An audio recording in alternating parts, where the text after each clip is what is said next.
Bien, bonsoir. Donc, bienvenue à cette quatrième édition du cours. Il sera suivi d'un séminaire qui sera la deuxième édition du séminaire. Et on va donc poursuivre sur les problèmes de politique climatique. Et je vais essayer de vous introduire à ce que j'appelle les questions épineuses de la politique climatique. Vous me direz que ce qu'on a vu jusqu'à maintenant ne manquait pas nécessairement d'épines, mais là, je vais mettre l'accent un petit peu sur le... Je vais revenir brièvement sur les problèmes de marché de permis que j'ai évoqués brièvement la fois dernière. Et je vais passer une grande partie de mon temps sur ce qu'on appelle le paradoxe vert, que je vais vous introduire dans quelques temps. Alors, premièrement, taxe carbone ou marché de droit. J'ai dans la prestation précédente, la semaine dernière, j'avais évoqué diverses solutions, divers outils de politique économique qui étaient a priori pertinents pour prendre en charge une politique climatique. J'avais évoqué le problème des marchés de droit. Et le marché de droit, j'avais illustré par le marché de droit européen, European Trading Scheme, ou schéma communautaire d'échange des quotas d'émissions, que je vous avais décrit très brièvement, bien entendu. J'avais évoqué les antécédents. Les antécédents, c'est Kyoto. Le protocole de Kyoto mettait en place en principe un marché de droits d'émission entre les pays signataires. Et en fait, à l'arrière-plan, j'avais mentionné, sans doute très brièvement, mais je le dis aussi, le marché du dioxyde de soufre mis en place aux États-Unis dans les années 90, qui, en fait, s'est révélé un succès au sens où il a été efficace et beaucoup moins coûteux que l'on ne le pensait. Alors, autre solution, la taxe carbone. J'ai brièvement évoqué le cas de la Suède, dans lequel il y a une taxe carbone, et l'expérience française malheureuse où on a failli avoir une taxe carbone. Naturellement, une autre hypothèse, c'est un mix entre la taxe et le marché. Et alors, quelle est la différence entre ces solutions? C'est le point sur lequel je voudrais revenir brièvement. Alors, je vais d'abord vous donner le point de vue des économistes, pour lequel j'ai une certaine sympathie, qui pensent que taxe et prix sur un marché et marché sont des solutions, comment je dirais, fondamentalement équivalentes, essentiellement équivalentes au premier ordre près en tout cas. Et je devrais ajouter d'ailleurs pour que ce duo devienne un trio, les subventions.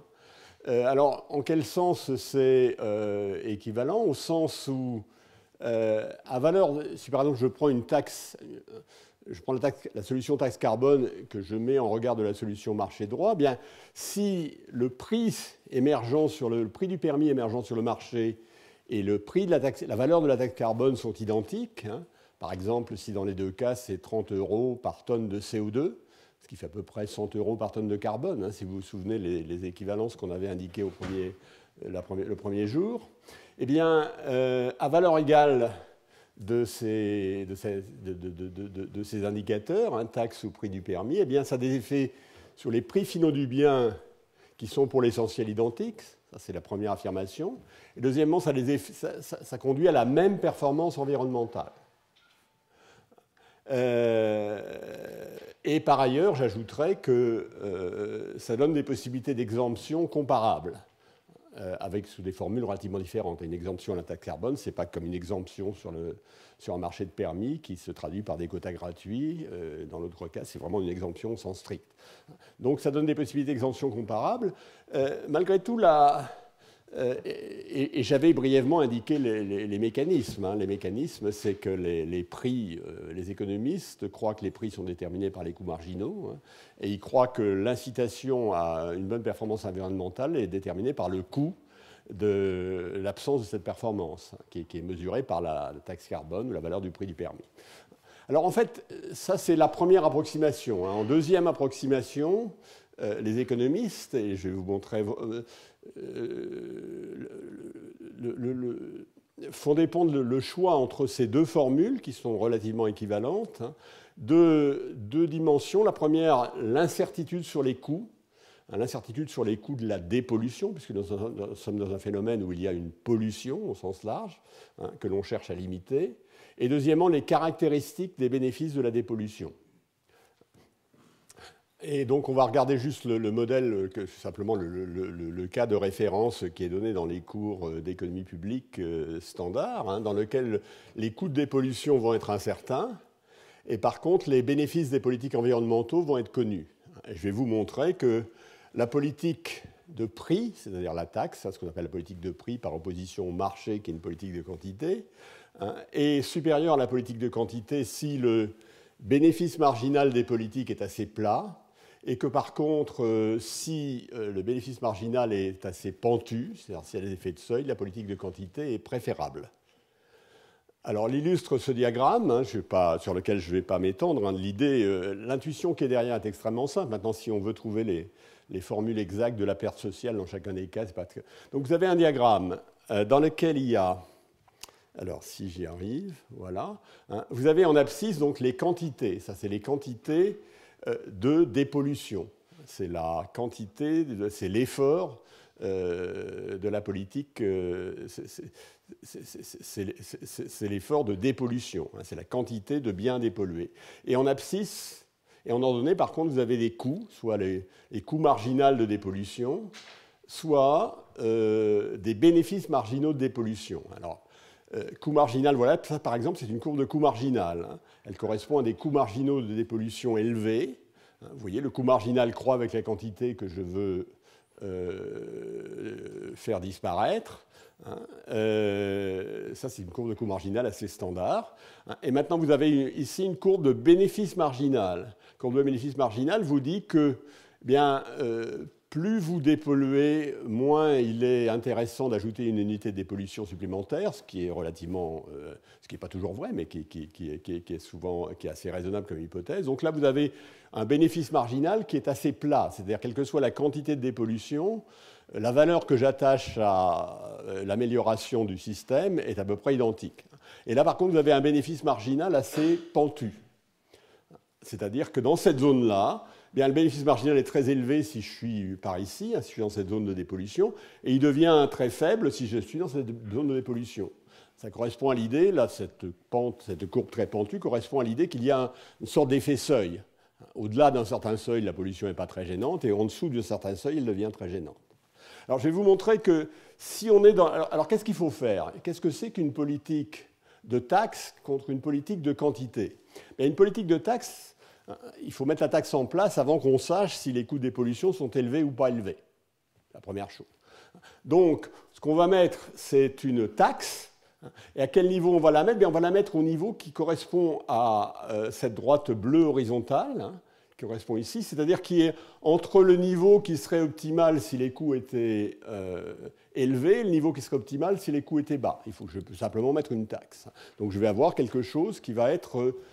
une taxe qui va me dire, si vous polluez, eh bien vous allez payer quelque chose qui correspond au montant de la taxe. Alors, qu'est-ce qui va se passer? Eh bien, vous voyez bien que si les coûts sont élevés, la taxe va conduire à un niveau de dépollution qui est inférieur au niveau optimal. Le niveau optimal, ce serait ceci. C'est l'intersection de la courbe de bénéfice marginal avec la courbe de coût marginal. Donc, ce serait ceci. Mais vous avez une petite erreur.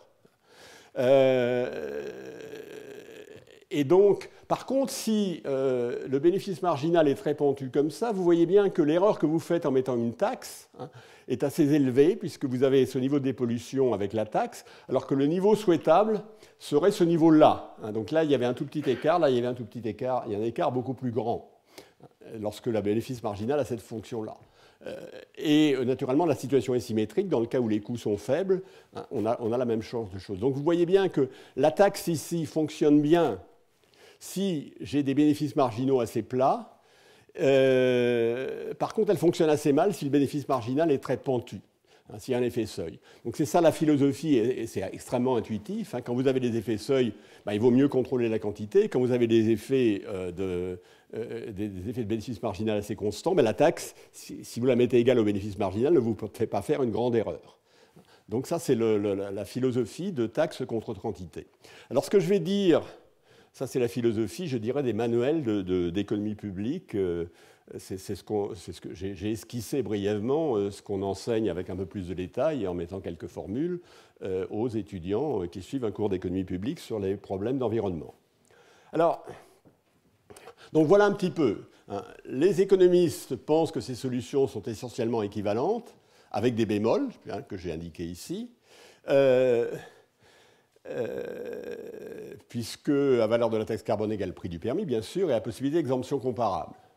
Alors, le problème, ce qui est intéressant, c'est que le reste du monde a des opinions totalement différentes. Les juristes, alors je ne vais pas revenir, mais l'avis du Conseil constitutionnel sur la taxe carbone étant entendu qu'étant donné la qualité rhétorique des juristes, on ne peut jamais être absolument sûr que ce qu'ils ont l'air de vouloir dire est vraiment ce qu'ils disent, mais il est difficile de ne pas faire l'hypothèse qu'il y a une erreur de raisonnement. Je passerai donc sur les juristes, mais c'est vrai aussi pour les politiques et les juristes. Par exemple, pourquoi a-t-on adopté au niveau européen un marché de permis plutôt qu'une taxe carbone? Bien, parce que adopter une taxe carbone au niveau européen, ça requiert l'unanimité. Adopter le marché de permis, ça requiert la majorité. Donc ça veut dire que ce sont vus comme des opérations totalement distinctes. Alors que, en l'occurrence, c'est des opérations totalement identiques, ou largement identiques, hein, avec les bémols que je viens de donner ici. Donc, troisièmement, les citoyens ont aussi un avis totalement différent, hein. Il y a eu une forte réponse à la taxe carbone, hein, et assez peu de contestation ou de remous lorsqu'on a mis en place le marché européen du carbone. Alors, qui a eu beaucoup plus d'influence, par exemple, qui a eu beaucoup plus d'effets dans des pays voisins comme l'Allemagne que chez nous. Mais dans des pays voisins comme l'Allemagne, il y a eu des effets qui ne sont pas sans... Je n'ai pas les ordres de grandeur à l'esprit exactement, mais qui sont du même ordre, qui sont d'un ordre de grandeur comparable à celui de la taxe carbone chez nous.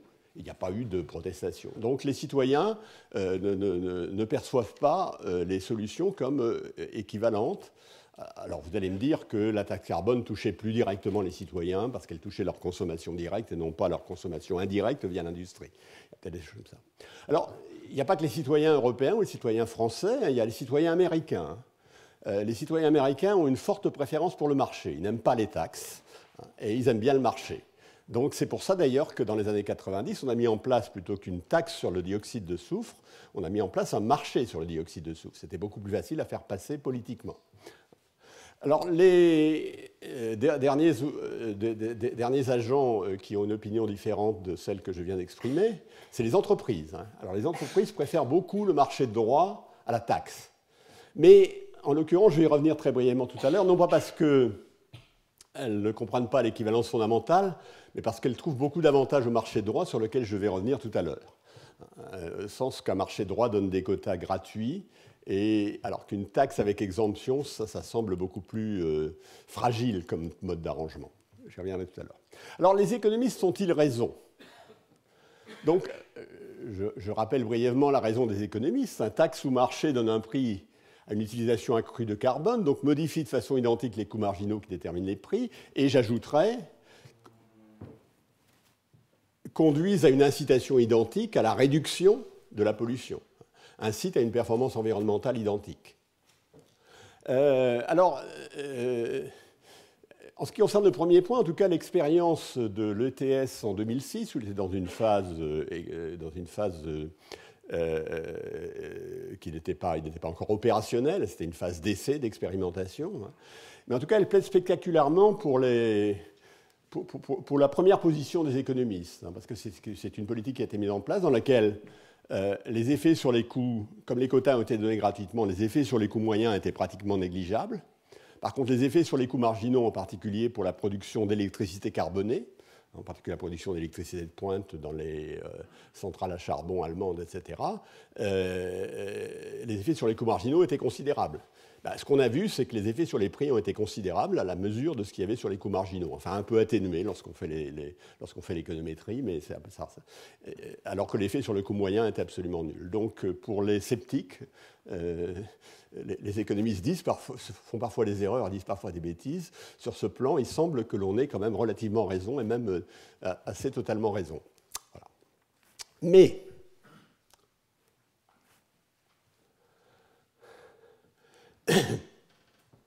la logique traditionnelle du choix, hein, qui renvoie à l'incertitude sur les coûts et les caractéristiques des bénéfices, est partiellement inopérante quand on va réfléchir sur le problème climatique. Pour toute une série de raisons, en particulier pour ce que je vais appeler le paradoxe vert, sur lequel je vais revenir longuement. Mais il y a des raisons tout à fait claires. La premièrement, c'est que la question, dans le cas de climatique, il y a vraiment une dimension temporelle tout à fait importante. Hein. On met en place une politique pour un siècle, voire peut-être pour 2 siècles, ou si on la met en place naturellement. Hein. Et il y a des points, évidemment, l'analyse dynamique, moi ce que j'ai proposé c'est une analyse statique, hein, il y a tout un certain nombre de points aveugles de l'analyse dynamique, hein, et en particulier des questions, le marché donne plus de flexibilité que la taxe, hein, si on s'est trompé sur le marché, on le voit tout, si on s'est trompé sur la taxe, c'est un peu plus difficile de la changer constamment. En principe, la taxe est plus prévisible, mais ce n'est pas du tout certain. Troisièmement, comment fonctionne le marché, hein, si les marchés sont efficients au sens de la théorie, dans la dimension temporelle, il faudrait mieux prendre des marchés. S'ils ne le sont pas, c'est quand même beaucoup moins sûr. Il est quand même beaucoup moins sûr qu'ils soient efficients au sens de la théorie. Alors, si vous voulez une discussion de ces dimensions, vous le trouverez, parce que je vais quand même faire un petit peu de publicité pour l'ouvrage que j'ai écrit avec Nicolas Stern, qui s'appelle « 2 économistes face aux enjeux climatiques », dont je vous recommande la lecture. Vous aurez en particulier une discussion sur ces 3 dimensions, que je vais laisser tomber ici, hein, parce que les autres dimensions sur lesquelles je vais mettre l'accent, c'est les problèmes de coordination internationale. Je fais l'impasse tout de suite. Et puis, je dirais last but not least, hein, l'interaction avec les marchés de combustibles fossiles, qui est le sujet de ce que je vais appeler le paradoxe vert. Bon. Alors, juste avant, pour le plaisir, hein, je vais essayer de vous expliquer pourquoi les entreprises ont des préférences pour les marchés de droit. Naturellement, dès lors que les quotas qui leur sont donnés, comme c'est le cas sur le marché européen, sont gratuits ou quasi gratuits. Une partie pourrait devenir payant à l'avenir, mais ce n'est toujours pas le cas. Alors, je vais prendre le cas briève. Je vais essayer de donner simplement l'idée. Imaginez que vous soyez dans un monde dans lequel il y ait beaucoup d'entreprises et qu'elles aient accès à une technologie à coût marginal donné, un fixe, le même pour toutes les entreprises. C'est-à-dire il y a libre entrée, c'est vraiment l'exemple de concurrence parfaite. Hein. Elle est même plus que parfaite d'une certaine manière. Alors, dans ce monde, quel est égal au prix? Il est égal au coût marginal. Maintenant, si vous mettez une taxe, si le produit mis sur le marché est polluant, vous allez taxer la pollution. Donc vous allez mettre une taxe sur le produit correspondant à son contenu en pollution. Donc vous allez avoir que le prix va être égal à coût marginal plus la taxe. Ça, c'est l'effet de concurrence parfaite. Les entreprises sont en concurrence. Le prix va être égal au coût marginal plus la taxe. Argument standard, mais en l'occurrence évident. Alors si vous avez des quotas payants, ça va être sans effet sur le profit. Avant, vous aviez un profit nul, puisque vous aviez un prix égal au coût marginal, donc votre profit était nul. Vous avez des quotas payants, c'est un input de plus. Vous avez toujours un profit nul, vous avez toujours le prix égal au coût marginal, qui est simplement un coût marginal plus élevé. Par contre, si on vous donne des quotas gratuits, eh bien, toute la valeur T multipliée par le nombre de quotas que vous avez, c'est un profit. Vous avez un profit pur, alors que vous n'en aviez pas du tout avant, puisqu'on vous compense, on vous redonne une partie de votre coût marginal. C'est exactement comme si on vous payait une partie du coût que vous avez à payer. Donc, vous préférez évidemment des quotas gratuits. Alors, naturellement, ça ne marche pas tout le temps. Si vous êtes une seule entreprise, vous avez un monopole, vous êtes en situation de monopole, et on vous met une taxe sur votre produit polluant. Naturellement, vous allez, compte tenu de cette taxe, ça correspond à une baisse de la demande, hein, si l'on veut, et donc vous allez réduire votre production. Le fait qu'on vous donne des quotas gratuits ne va pas compenser votre perte de profit. Parce que votre perte de profit, elle vient non seulement du fait que vous payez plus cher votre input, d'une certaine manière, puisque dans l'input, il y a le permis que vous avez à y mettre, hein, mais également que vous êtes obligé de réduire votre marché. Donc, le monopole, on ne peut pas le compenser avec des quotas gratuits. Si on fait ça, on va lui imposer une perte de profit associée à la mise en place de cette politique. Alors, je suis dans un monde où la seule manière de répondre à une politique climatique, une politique anti-pollution, c'est de réduire la production. C'était dans le cas de monopole, c'était ça dans le cas concurrentiel. Il n'y a pas d'autre. Si j'ajoute d'autres manières de réduire, ça va simplement renforcer le raisonnement, mais pas le changer. Alors, quelle est la réponse? Je vous le donne juste pour le plaisir. Hein. Vous mettez un oligopole dans lequel vous avez 3 entreprises, et elles sont confrontées à un marché où l'élasticité de la demande est 2. C'est un cas d'école, un monopole à la Cournot. Monopole à la Cournot, c'est 1838, non, je crois. Il y a 3 entreprises, c'est de la demande des 2. Vous leur mettez une taxe carbone, elles produisent un produit carboné, vous leur mettez une taxe carbone. Et donc, qu'est-ce qu'il va faire? Elles vont réduire leur production. Elles vont réduire leur production dans la proportion qui est donnée par le nouvel équilibre de monopole qu'on entend. Et la question est combien vous devriez leur donner de quotas gratuits. Maintenant, ça va avoir un effet sur leurs profits. Leurs profits vont baisser si on leur fait payer les quotas, ça c'est clair. Combien faudrait-il leur donner de quotas gratuits pour qu'elles soient indifférentes, pour que leur profit soit le même que le profit avant intervention? J'ai fait faire des petits calculs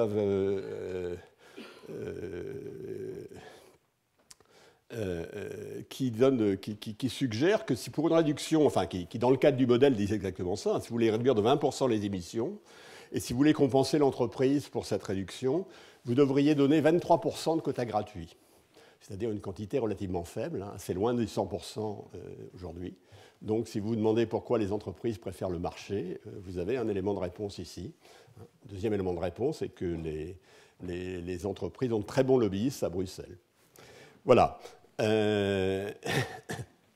J'en viens maintenant à ce que j'ai appelé le paradoxe vert. Alors, das grüne Paradoxon, j'aurais dû mettre des trémas sur le U, mais je n'ai pas réussi. Ou the green paradox, si vous préférez l'anglais. Alors, j'ai mis en allemand parce que ça a été proposé, c'est une idée qui a été en quelque sorte lancée par un économiste allemand qui s'appelle Hans-Werner Sinn. Alors, quelle est la logique du... Évidemment, et derrière cette discussion, il y a ma discussion sur la politique de prix versus contre-politique de quantité, taxe contre-politique. Alors, quelle est la logique? Les politiques climatiques, elles jouent sur la demande, elles essaient d'abaisser la demande des produits carbonés. Mais quel va être leur effet sur l'offre? L'offre de gaz carbonique, l'offre de produits carbonés en général. Quels vont être leurs effets sur le rythme d'extraction?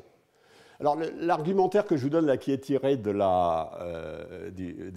l'article provocateur de Hans-Werner Sinn, il dit « It's the people like Chavez, Ahmadinejad, je ne suis pas sûr de bien le prononcer, Khodorkovsky, rather than the green policymakers of the West who determine the speed of global warming ». Il dit « Ce n'est pas du tout les décideurs politiques de l'Ouest qui déterminent la vitesse du réchauffement climatique, mais c'est M. Chavez et compagnie ». L'argumentaire politique qui est derrière est le suivant, c'est qu'une politique climatique, c'est une menace pour les droits de propriété sur les produits carbonés qui sont mis en cause, et donc ça va accélérer l'extraction. Alors, maintenant, moi, je vais regarder un argumentaire plus strictement économique. Je vais essayer de voir qu'est-ce que nous, on peut dire comme économie sur cet argumentaire. Et je vais vous montrer qu'il a une part de validité qui n'est pas mince. Les réactions de l'offre à une diminution de la demande concernent des ressources rares non renouvelables, puisque ce dont on parle, c'est le pétrole, c'est le charbon, c'est le gaz, dans toutes ses variantes d'ailleurs. Et ce qui se passe sur le marché des ressources. Si on veut regarder sérieusement l'affirmation de M. Sinn, il faut qu'on comprenne, d'une manière ou d'une autre, même de façon très imparfaite, comment fonctionnent ces marchés de ressources non renouvelables, pour voir si ce qu'il prédit qu'il va se passer a des chances de se passer, ou sous quelles conditions ça pourrait se passer.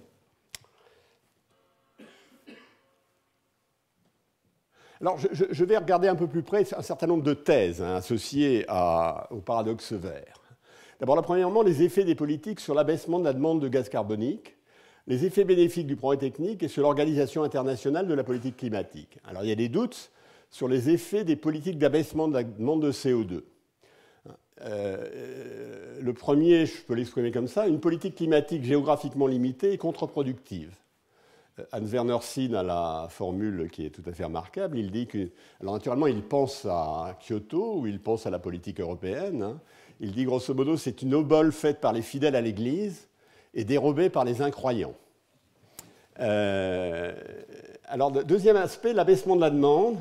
Donc, pardon, ça c'est lié au raisonnement suivant. C'est que l'abaissement, si vous avez un cercle vertueux, un sous-groupe de pays qui est vertueux, au sens où il met en place une politique climatique, ça crée une pression à la baisse des combustibles fossiles. On va voir que c'est vrai, ce qui va atténuer ces effets dans le cercle vertueux, mais augmente la demande des pays non vertueux. hein, puisque ça abaisse le prix des combustibles fossiles, et donc accroît la pollution globale. Alors, accroît avec des guillemets, c'est fait. Deuxièmement, le transfert de la demande des énergies non carbonées a des effets ambigus sur le rythme de mise à disposition du pétrole. Les transferts de demande sur les énergies qui sont non carbonées a des effets ambigus. Là, je reprends toujours Anne Werner-Sinn. Hein. Gradually greening demand policy speeds up global warming. Une politique qui verdit progressivement la demande, hein, accélère le réchauffement climatique. Alors, il y a aussi d'autres expressions des doutes associés à ce paradoxe vert. Donc, les deux premiers, c'est une politique à l'espace limité a des problèmes. Hein. Deuxièmement, le transfert des énergies non carbonées, c'est beaucoup moins, c'est pas nécessairement aussi efficace que ça en a l'air. Hein. Troisièmement, il y a des doutes sur les effets bénéfiques du progrès technique. Avec, je mets deux affirmations. Je vais regarder toutes ces affirmations dans le cadre d'un certain nombre de modèles. Hein. Premièrement, l'abaissement du prix des énergies non carbonées de substitution accélère l'extraction des ressources carbonées. Si vous avez une politique vertueuse, va en fait avoir comme effet d'accélérer l'extraction des ressources combustibles carbonées. Et deuxièmement, ça c'est une version plus sophistiquée, c'est que l'efficacité de l'innovation pour la politique climatique est conditionnée à une très bonne maîtrise des chemins de prix du carbone. Et puis ensuite, il y a des questions sur l'organisation internationale de la politique climatique, hein, la question de comparaison des politiques de quantité par rapport aux politiques de prix, dont j'espère pouvoir dire quelques mots. Donc voilà un petit peu l'arrière-plan. Donc je vous ai présenté l'argumentaire de Sinn de façon volontairement provocante. Alors, ce que je vais essayer de vous montrer, c'est que pour réfléchir sur cette question, ce n'est pas si facile que ça. Donc on va d'abord commencer à le faire. Alors comme je fais partie de ceux qui pensent que pour réfléchir, il faut essayer de comprendre des mondes de plus en plus complexes, hein, en partant d'un monde relativement simple, facile à comprendre, et puis essayer de voir dans quelle mesure on peut extrapoler ce qu'on a compris de ce monde simple vers des mondes plus complexes. Alors on va commencer par un monde très simple, hein, tellement simple que j'ai un petit peu honte de vous le présenter, mais malgré tout, qui défournit une bonne référence à la question. Alors en fait, donc, je vais regarder un certain nombre, pour répondre à cette question, je vais passer d'un modèle que j'appelle le modèle 1. Alors dans ce modèle 1, il y aura une ressource rare non renouvelable qui sera carbonée, qui aura un coût d'extraction nul, et ce sera un modèle statique, il n'y aura pas de temps. Le temps, tout va se passer aujourd'hui. Donc c'est assez simple. Alors il a un gros avantage, c'est qu'on comprend très bien ce qui se passe. Le deuxième modèle, c'est le modèle de Hotelling 1931. Il est très connu chez les économistes. On a une ressource rare non renouvelable. Alors je l'appellerai généralement le pétrole. Elle a un coût d'extraction nul, ça c'est pas non plus extrêmement réaliste. Si elle avait un coût d'extraction constant, ça ne changerait pas grand-chose, mais si elle avait des coûts d'extraction croissants, comme je le verrai, ça pourrait changer un certain nombre de choses. Hein. Ensuite, il y a une technologie d'arrêt, hein, j'emploie l'anglicisme, une backstop technologie, hein, qui empêche le prix du pétrole de dépasser un certain niveau. C'est-à-dire dès qu'il dépasserait un certain niveau, il y a une technologie de substitution qui permet de s'en passer. Donc il y a une menace, si je parlais de menace tout à l'heure pour les producteurs, pour les propriétaires de combustibles fossiles, là la menace elle est donnée par une technologie d'arrêt, une backstop. Et puis dans le modèle de Hotelling, eh bien, on va supposer que le comportement sur le marché du pétrole, tout se passe dans un modèle concurrentiel, c'est dans un modèle que les économistes comprennent très bien, dans lequel il y a de la concurrence parfaite entre les producteurs et dans lequel il y a prévision parfaite. Alors, lourdes hypothèses, naturellement, mais c'est déjà ça. Alors bon, là, je vous donne quelques références sur les modèles à la Hotelling des années 70-80. Hein. J'utiliserai un certain nombre de ces modèles ou d'aperçus de ces modèles ou d'aperçus des conclusions que donnent ces modèles. Puis je signale aussi une littérature plus récente, hein, que je mentionnerai d'ailleurs. Je mettrai quelques références plus précises dans les transparents que je mettrai sur le site. Alors ensuite, je vais compliquer parce que Hotelling, c'est quand même trop simple. Vous allez voir que c'est quand même pas si simple que ça. Il y a plein de choses qui ne sont pas très faciles à comprendre. Alors on va mettre Hotelling avec du progrès technique endogène, c'est-à-dire que la technique qui va se substituer au pétrole, il va falloir l'inventer. Et ça aura un coût de l'inventer, ça coûtera d'autant plus cher qu'on va la mettre en place plus tôt. Je vais mettre aussi des coûts d'extraction croissants pour la ressource. Et puis, je vais continuer, ou plutôt je ne vais pas continuer, je pourrais continuer en disant je vais avoir une vision un peu plus réaliste du marché du pétrole. Je vais mettre de l'OPEP chez les producteurs de pétrole, c'est-à-dire de la concurrence oligopolistique. Et je vais mettre dans le modèle plusieurs ressources carbonées, mais je n'irai pas très loin dans cette direction, faute de temps. Mais je tirerai quand même quelques conclusions de ceci. Alors, le premier modèle, donc j'ai une ressource rare non renouvelable. Elle est disponible en quantité Q0. C'est une ressource carbonée. Elle a un coût d'extraction nul. Et j'ai placé ici, vous voyez, là, c'est en abscisse, c'est la quantité de la ressource carbonée. Q0, c'est la quantité disponible. Et là, j'ai mis en ordonnée, c'est la convention marshallienne, j'ai mis en ordonnée le prix. Et là, vous avez évidemment ce qu'on appelle la courbe de demande, c'est-à-dire la courbe qui vous dit qu'à ce prix-là, la demande est égale à ceci. Et par exemple, au prix P0, la demande est égale à Q0. Donc, qu'est-ce qui se passe dans ce monde? Évidemment, tout le pétrole va être mis sur le marché, c'est-à-dire la quantité Q0. Quel est le prix d'équilibre? C'est le prix P0. Et qu'est-ce que c'est que P0, Q0? C'est la rente des producteurs. C'est la rente, si j'appelle ma ressource pétrole, c'est la rente des producteurs de pétrole. Maintenant, qu'est-ce que va faire une baisse de la demande? Alors, la baisse de la demande, donc je vais passer de cette courbe de demande noire à la courbe de demande rouge qui est ici. Vous voyez que la demande a baissé, à prix donné, la quantité de pétrole demandée est plus faible. Et alors, d'où vient cette baisse de la demande? Alors, elle peut venir d'une taxe carbone.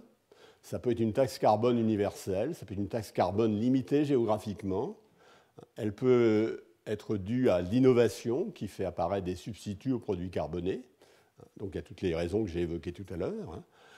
Et alors qu'est-ce qu'elle fait dans ce monde très simple? Qu'est-ce que va faire cette baisse de la demande? Elle ne va pas changer la quantité extraite. Les producteurs mettent toujours sur le marché la quantité Q0, ça c'est l'hypothèse concurrentielle.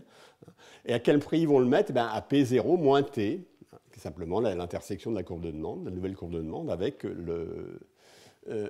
la courbe d'offre qui est très simple ici. Donc qu'est-ce que fait la politique d'abaissement de la demande?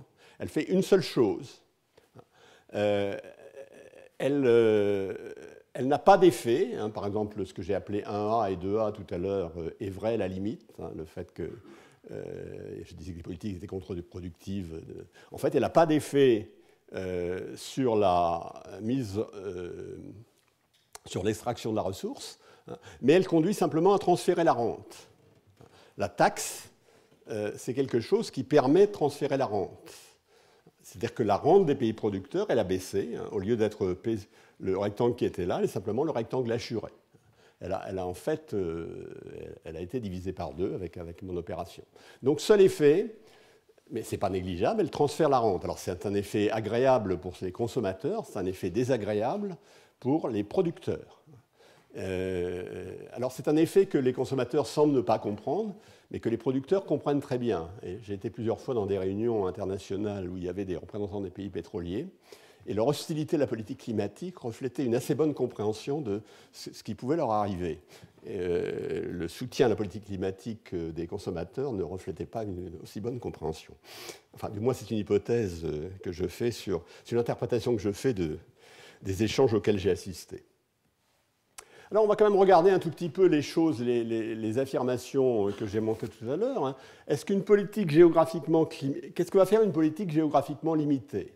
Alors là, je vous le laisse à titre d'exercice, si vous voulez, si vous prenez le temps, mais là, je l'ai suggéré ici. J'ai dit, par exemple, ça, c'est la courbe de demande totale. Ça, c'est la courbe de demande pour la moitié du monde. Alors, je vais supposer que la moitié du monde va s'engager dans une politique climatique et l'autre moitié ne va pas s'engager dans la politique climatique. Donc, la courbe de demande apparente de la moitié du monde qui va s'engager dans la politique climatique va passer ici. Elle va passer de cette courbe noire à cette courbe pointillée. C'est l'effet de la taxe dans la partie du monde où il y a une taxe. La courbe de demande totale va être cette fois la nouvelle courbe de demande pointillée qui est ici. Voilà. quel va être l'effet? À nouveau, ça ne va pas avoir aucun effet climatique.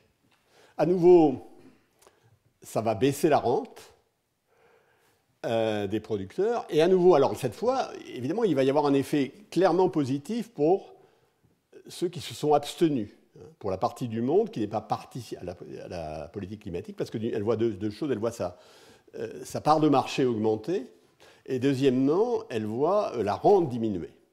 Donc il s'agit bien d'une obole qui est... Une partie de l'obole est recueillie par les incroyants, comme disait Anne Werner-Sinn. Mais il n'est pas vrai, en tout cas dans ce modèle, avec sous mes paramètres, hein, en étant un petit peu plus précis, il n'est pas vrai que toute l'obole est prise par les incroyants. C'est-à-dire qu'il y a aussi un gain pour les croyants, du moins si la politique n'est pas trop forte, hein, ou si la partie du monde qui est engagée est suffisante, il y a un gain pour les incroyants, c'est-à-dire que la baisse de la rente pour le cercle vertueux, hein, pour l'annexe B de Kyoto, en admettant que Kyoto eût fonctionné, n'est pas négative, mais positive, mais plus ou moins positive. Enfin, elle pourrait être négative si on bougeait beaucoup. Vous allez me dire... donc ça illustre un petit peu ce que je disais tout à l'heure. Alors maintenant, si j'avais une externalité négative climatique, hein, il est bien évident que ces politiques sont sans effet.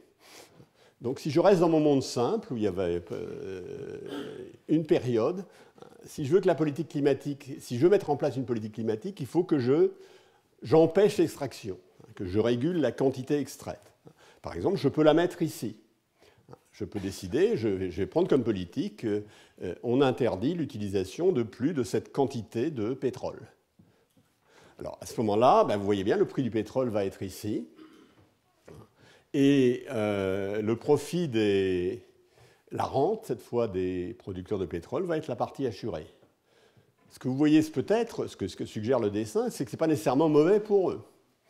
Il se peut très bien que, en fait, je ne fasse que concrétiser un pouvoir de monopole qu'ils ont, mais qu'ils sont incapables de mettre en œuvre. Dans ce monde très simple, je leur rends service d'une certaine manière en faisant ça. Sauf, évidemment, à nouveau, à mettre une taxe carbone. Parce que la taxe carbone va récupérer la rente. Alors, quels sont... Donc, ça c'est l'arrière-plan de la discussion. Vous voyez bien que les sources de la difficulté, quand on se pose ce problème, hein, c'est les incertitudes sur la demande de produits carbonés, les effets de la fiscalité verte sur la croissance de la demande, les incertitudes sur la vitesse d'arrivée du progrès technique, les incertitudes sur la réaction de chaque filière carbonée, parce qu'il n'y a pas que le pétrole, il y a aussi le charbon, le gaz, etc., et des relations entre filières. Hein. Et donc, le problème était... Et il y a du temps. Hein. Le problème est donc beaucoup plus compliqué que ce que je vous ai dit dans le cas de ce modèle, qui avait quand même l'avantage de permettre de comprendre ce qui se passait. Alors, je vais regarder le modèle de Hotelling. Dans le modèle de Hotelling, il va y avoir une seule filière, ça va être le pétrole. La demande de pétrole va être exogène, ou plutôt la courbe de demande en fonction du prix va être exogène. Je vais être dans quelque chose qui ressemble à de l'équilibre partiel dans les catégories des économistes, et je serai dans un monde sans croissance, avec quelques aspects qui sont un peu irréalistes, du genre la consommation de pétrole va diminuer au cours du temps, etc. Mais je pourrais rajouter de la croissance, je pourrais étoffer le modèle pour qu'il ressemble à ce qui se passe dans le monde réel. Donc je vais mettre un fonctionnement du marché du pétrole très conventionnel, c'est-à-dire un coût d'extraction nul.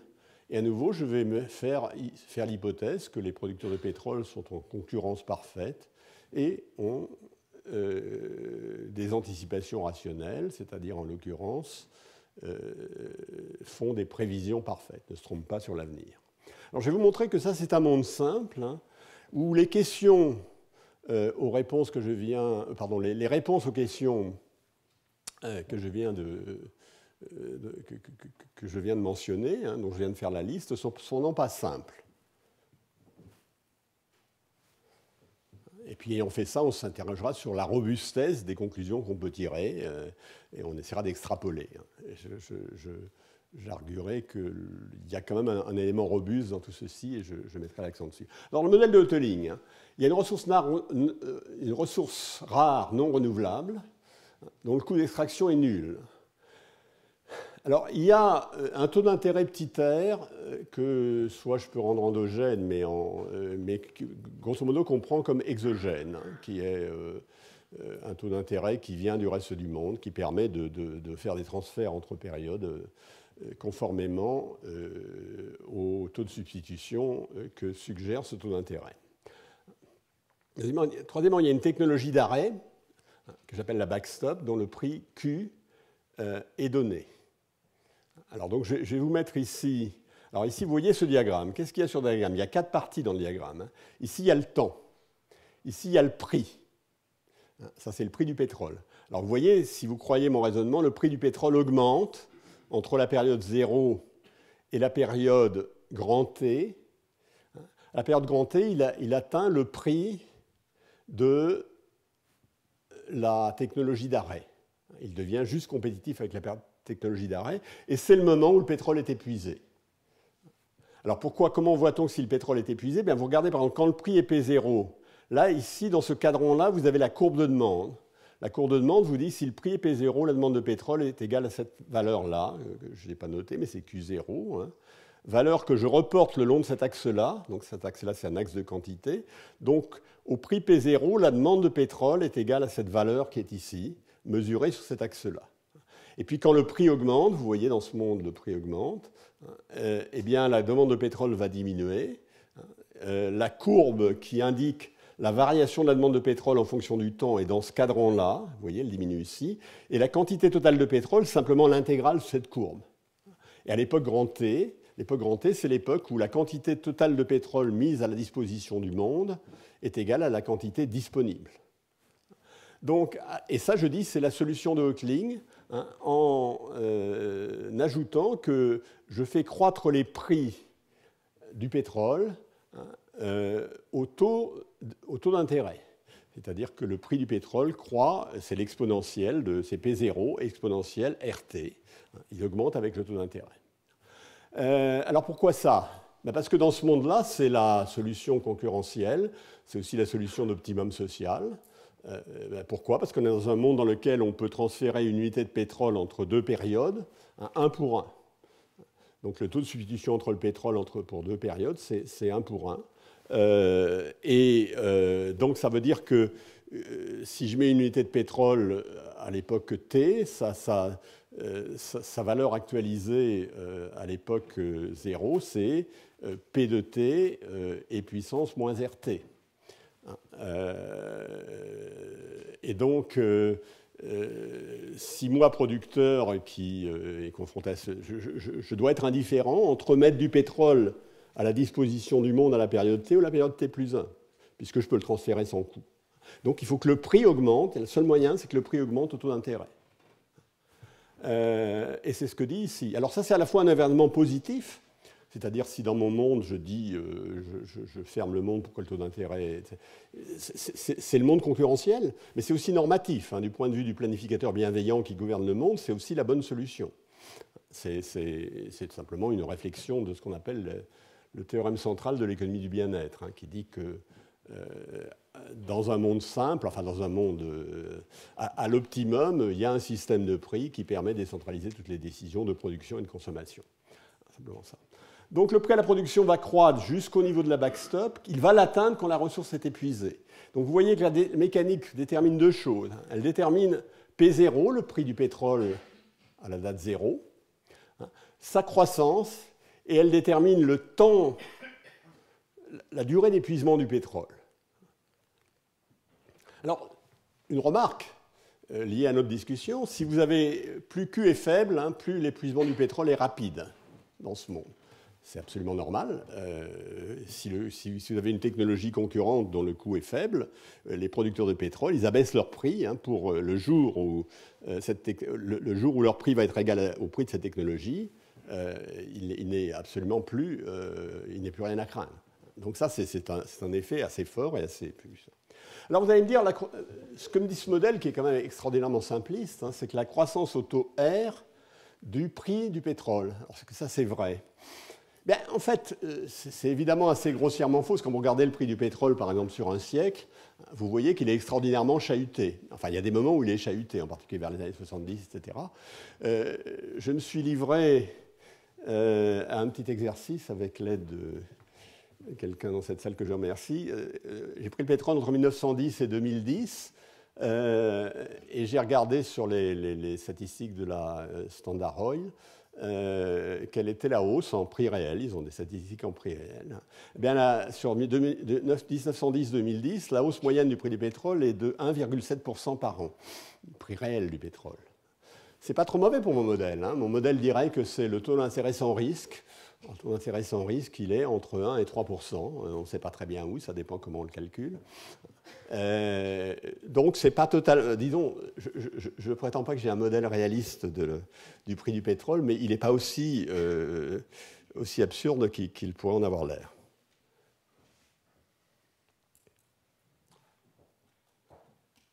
Ah, il y a des petits problèmes avec. Je ne sors pas toujours la même chose, oui. Ah ben, c'est peut-être bien, comme ça j'ai posé le truc. Bon, alors, à nouveau, cette mécanique est extrêmement robuste à des hypothèses plus raisonnables sur l'évolution des quantités. Je pourrais dire que les quantités croissent toujours. Je suis dans un monde en croissance où la demande de pétrole augmente avec le temps, etc. Ça, ce n'est pas le gênant. Alors, l'effet des taxes sur les émissions de pétrole dans ce monde-ci. Malheureusement, le diagramme n'est pas très convaincant, mais il est ici. Si vous faites une taxe proportionnelle ad valorem, c'est-à-dire si vous dites je taxe le pétrole à 40%, 50%, 100% de sa valeur, 120%, etc. Vous faites une taxe à valorem, eh bien, vous ne changez pas, le chemin des prix que subit le consommateur, mais évidemment, vous faites baisser le chemin des prix qui est reçu par le producteur. Donc, une taxe ad valorem, bien conçue, permet de transférer la rente, exactement comme dans le modèle standard. La taxe permet de transférer la rente. Alors, on a d'autres résultats sur lesquels je ne vais rien dire. Alors, une taxe qui croît plus vite que R, par contre, cette fois, une taxe ad valorem croît plus vite que R, accroît l'extraction, par contre. Ce n'est pas complètement intuitif, donc je ne vais pas le dire. Une taxe spécifique, c'est-à-dire une taxe qui reste constante dans le temps, ralentit l'extraction.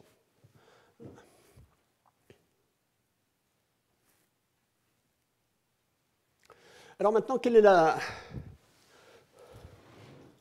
Donc voilà le modèle de Hotelling. Maintenant, si je veux répondre aux questions que je me posais tout à l'heure, il faut quand même que j'essaie de voir quelle est la bonne politique. Quelle est la bonne politique climatique? Dans le modèle très simple que j'avais vu, la bonne politique climatique, soit j'en avais pas, si je pouvais simplement jouer sur les prix, soit je devais jouer sur les quantités. Alors ici, je vais essayer de comprendre quelle est la bonne politique climatique avec des hypothèses très schématiques sur les objectifs. Je vais supposer que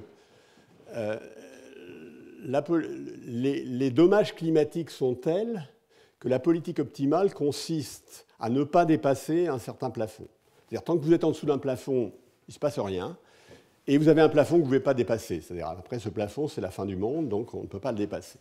Donc la politique climatique va consister à ne pas dépasser le plafond donné exogènement. Alors c'est évidemment trop simple. Je voudrais avoir un modèle dans lequel les dommages croissent pour toutes les époques, compte tenu des émissions de l'époque T, ils croissent pour toutes les époques postérieures,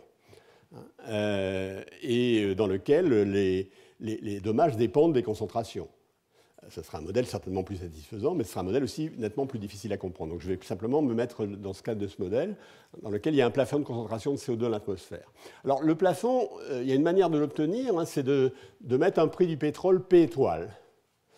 Si le prix du pétrole est suffisamment élevé, eh bien la quantité de pétrole, je suis au plafond, j'ai un prix du pétrole suffisamment élevé, la demande de pétrole va être suffisamment faible pour n'induire qu'un accroissement d'émissions qui va être compensé par l'absorption. Dans ce monde, j'ai de l'absorption atmosphérique tous les ans, je ne sais pas, quelques milliards, 2-3 milliards de gigatonnes de carbone. Je pourrais, avec un prix du pétrole dans mon monde très simple, suffisamment élevé, régler les émissions au niveau qui correspond à ce que j'ai le droit de faire compte tenu de toute absorption. J'appelle ce prix P étoile. Et la concentration resterait évidemment au plafond. Donc si je mets le prix du pétrole à P étoile, la concentration va rester au plafond, une fois que j'aurai atteint. Et puis on va épuiser le pétrole et et ensuite, on va... Alors, en fait, donc je donne un niveau de politique optimale. Enfin, la politique optimale, c'est d'abord, premièrement, on n'est pas tout de suite au plafond. Hein. On va y arriver peu à peu. Et là, voilà un exemple de politique optimale. Hein, alors, je ne vais pas vous démontrer tout à fait pourquoi. Là, le prix du pétrole, cette fois je parle du prix payé par le consommateur, hein, c'est-à-dire il doit croître donc au taux, cette fois non pas petit r, le taux d'intérêt, mais petit r plus petit a. Pourquoi ? Parce qu'il faut mieux être encouragé à faire une émission à l'époque T qu'à l'époque T plus 1, puisqu'entre l'époque T et l'époque T plus 1, vous aurez 1% d'émissions que vous avez, dont vous êtes responsable qui va partir. Donc le taux de substitution entre T et T plus 1, ce n'est pas donné par le taux d'intérêt cette fois, mais par le taux d'intérêt plus le taux d'absorption. Donc ça doit croître à R plus A jusqu'à la période T de 1. Donc voilà, le prix du pétrole augmente ici, jusqu'à la période T de 1, et à ce moment-là, le pétrole est épuisé. Non, pas nécessairement. Le pétrole, pardon, ici sur mon graphique, il est épuisé. En fait, à ce moment-là, j'ai là, en fait, ici, c'est une erreur de mon graphique. Hein. En fait, le pétrole va être épuisé qu'à l'époque T2, qui correspond ici à l'atteinte par le prix des producteurs du pétrole de la valeur Q de la technologie de substitution. C'est-à-dire dans toute cette période-là, entre T1 et T2, il y aura à la fois, on va mettre en œuvre la technologie d'arrêt, la backstop, d'une part, et d'autre part, on va continuer à consommer le pétrole en une quantité égale à ce qu'on consommerait si le prix était P étoile, à ce qui serait demandé si le prix est P étoile. Le prix est plus faible, la demande est plus élevée, mais on satisfait une partie de la demande avec du pétrole qui reste dans le sol. Ça, c'est la politique optimale. Donc vous voyez qu'ici, comme le suggère le diagramme, la taxe va croître plus vite que R jusqu'à T1, jusqu'ici, hein, et puis ensuite elle doit décroître. La taxe, c'est la différence entre cette ligne-là et cette ligne rouge ici. Ça, c'est le prix au producteur, ça, c'est le prix payé par le consommateur. Le prix payé par le consommateur jusqu'à T1, il croît exponentiellement au taux R plus A. À partir de T1, il est égal à Q, puisqu'on met en œuvre la technologie d'arrêt. Et pendant un certain temps, il y a à la fois la présence de pétrole et de la technologie d'arrêt. La quantité de pétrole qui est mise sur le marché, le prix de consommation du pétrole est le même est petit q, le même que celui de la technologie d'arrêt, et la quantité mise sur le marché de pétrole est la quantité qui est compatible avec l'absorption. Le reste de la demande d'énergie étant pris en compte par la technologie d'arrêt. Puis une fois il n'y a plus de pétrole, alors et on n'a plus que la technologie d'arrêt. Donc vous voyez que même sous des hypothèses très simples, ce qu'est la politique optimale n'est pas complètement trivial. Je vous ai donné une petite idée, j'ai essayé de vous donner une petite intuition, mais ce n'est peut-être pas très brillant. Alors, maintenant, la question sur laquelle je vais simplement dire un mot, parce que je n'ai pas le temps non plus, hein. Cette fois, c'est si j'avais une innovation, petit q, l'innovation, elle existait. Hein. J'avais une technologie d'arrêt qui existait. Maintenant, je peux en avoir une, mais je pourrais vouloir en inventer une plus efficace. Pour cela, je vais faire l'hypothèse que je peux inventer une autre technologie d'arrêt, dont le coût est Q', qui serait inférieur à Q. Là, il est toujours Q là-dessus. Enfin, je ne suis pas sûr qu'on arrive à lire les diagrammes. Et simplement, je peux la faire arriver plus ou moins vite. Je peux la faire arriver plus ou moins vite. Si je veux la faire arriver très vite, ça me coûte très cher. Si je veux la faire arriver moyennement vite, ça me coûte moyennement cher. Qu'est-ce que je dois faire ? Eh bien, la réponse, c'est que si le plafond est atteint rapidement, c'est-à-dire si le plafond est atteint rapidement par rapport au temps qu'il faut pour l'arrivée d'extinction du pétrole, hein, en quelque sorte. Alors, soit parce qu'il y a beaucoup soit parce qu'on est très proche du plafond, parce qu'il y a beaucoup de réserves. Hein. Donc, s'il y a beaucoup de réserves, le plafond est atteint rapidement, avec la politique optimale à nouveau, rapidement par rapport au temps où il va rester du pétrole dans le sol. Mais à ce moment-là, il faut avancer la date d'innovation. Mais en fait, il y a des arguments pour et des arguments contre. Sous les hypothèses assez raisonnables, il faut avancer la date d'innovation. Alors là, je reprenais l'ensemble des... Vous voyez donc, dans le modèle de Hotelling, la réponse aux questions que j'ai données tout à l'heure est toujours à peu près la même. Une politique climatique géographiquement est contre-productive, non, ce n'est pas vrai. Maintenant, elle donne des avantages aux free riders, hein, à ceux qui n'entrent pas dans la politique. Hein, et ces effets sont dépendants de la fiscalité. la fiscalité sur le gaz carbonique. Et il y a toujours une obole pour les incroyants, mais la question de la valeur de l'obole n'est pas très claire.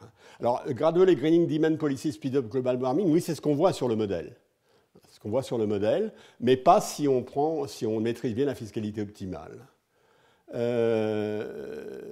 Donc là, j'ai dit ce que j'ai dit sur le progrès technique, qui fournit une première réponse à ces questions. Alors, évidemment, on voudrait compliquer le modèle au moins dans plusieurs directions, mettre des coûts d'extraction croissants, parce que c'est quand même un des vrais dividendes de la politique climatique, c'est qu'elle permet de laisser dans le sol des ressources, des combustibles fossiles. C'est un avantage du progrès technique, des innovations techniques. Elles mettent hors du marché un certain nombre de ressources fossiles, bien entendu. Et ça, c'est d'autant plus intéressant que la backstop est peu coûteuse. Et il faudrait évidemment tenir compte du fait d'un phénomène qui est très important pour les phénomènes d'innovation, qui est en particulier ce qu'on appelle le learning by doing. C'est en forgeant qu'on devient forgeron, qui, si on en tient compte, donne des arguments beaucoup plus forts pour des innovations rapides. On voudrait aussi naturellement qu'il y ait qu'on ait un modèle un peu moins simpliste, où il y ait plusieurs ressources non renouvelables. On ne fasse pas l'hypothèse que les gens prévoient parfaitement le futur. Dans un monde où il est très difficile de prévoir le futur, je vous ai dit, là je mets ici, la prévision des politiques vertueuses est très difficile par l'échec, parce qu'elle est très difficile à comprendre par ceux qui vont les mettre en œuvre, donc certainement par ceux qui la subissent. Et je terminerai en disant, alors c'est ça, je n'ai pas le temps de le développer, mais c'est quelque chose auquel je crois. Je crois que vraiment une des conclusion robustes de toutes ces analyses, c'est que l'argumentaire pré-Kyoto ou post-Kyoto d'une partie des Américains qu'il fallait mieux une politique de prix harmonisée, de taxe carbone harmonisée dans le monde qu'une politique de quantité à la Kyoto est complètement faux. Elle est complètement faux parce que le contrôle de la taxe, c'est difficile, ça c'est un premier point. Il n'implique pas du tout le contrôle du prix, ou selon des mécanismes qu'on comprend mal. Donc, dans le meilleur des cas, il y aura une incertitude lourde sur l'effet de la taxe supposée harmonisée. Et donc, l'argument habituel se retourne, les quantités sont supérieures au prix. Et donc, j'ai proposé ailleurs, en disant que c'est qu'une meilleure solution, c'est qu'il y ait un accord mondial de type quantité, type quota, et qui soit accompagné. Alors, ça, c'est pour contrôler les quantités, dans la mesure où je crois qu'à travers les prix, on n'arrive pas à contrôler les quantités. Et deuxièmement, qu'il faut malgré tout une taxe carbone plus ou moins harmonisée et forte, pour récupérer la rente, et que ce sont les deux éléments d'une politique climatique qui serait plus satisfaisante à mes yeux, en tout cas. Bon, écoutez, j'ai dit beaucoup de choses, il est juste l'heure, et donc je m'arrête. Nous allons reprendre avec Jean Jouzel dans 4 minutes. Merci.